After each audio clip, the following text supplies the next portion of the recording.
Kwa hiyo ningeshangaa sana ningekuta mradi na suasua.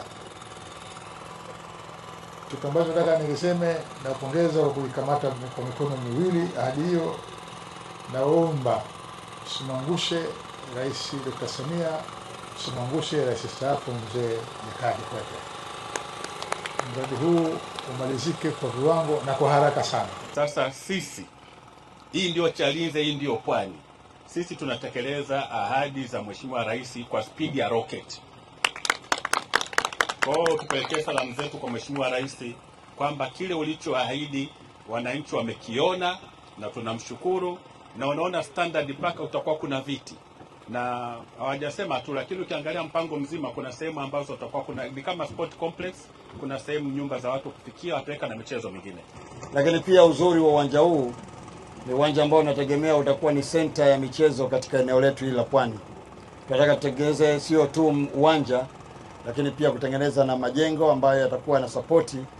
Kama kutatokea siku moja watakuja wakubwa wote, watakuja vijana wa mkoa wa Pwani, wanafunzi, au kama tutapata timu itakomoa kuja kuweka kambi, basi tunakaribisha. Of course watu wa Chalinze wanatamani kuona mpira ukichezwa kila siku hapa, lakini mimi binafsi yangu nishawaambia sina tamaa ya kuleta timu ya mpira miguu Chalinze, kwa sababu najua gharama zake na wenzetu wanavyohangaika.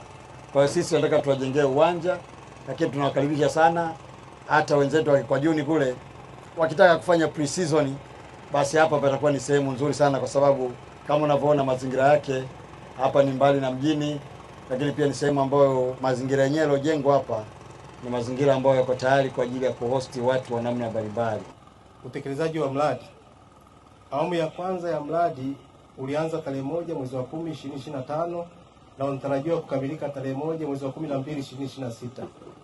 Hadi sasa mradi umetekelezwa kwa asilimia 45. Hii ni overall progress ya phase 1 na phase 2, na kiasi cha shilingi bilioni 1,202,298,108 na senti 63 kimetumika.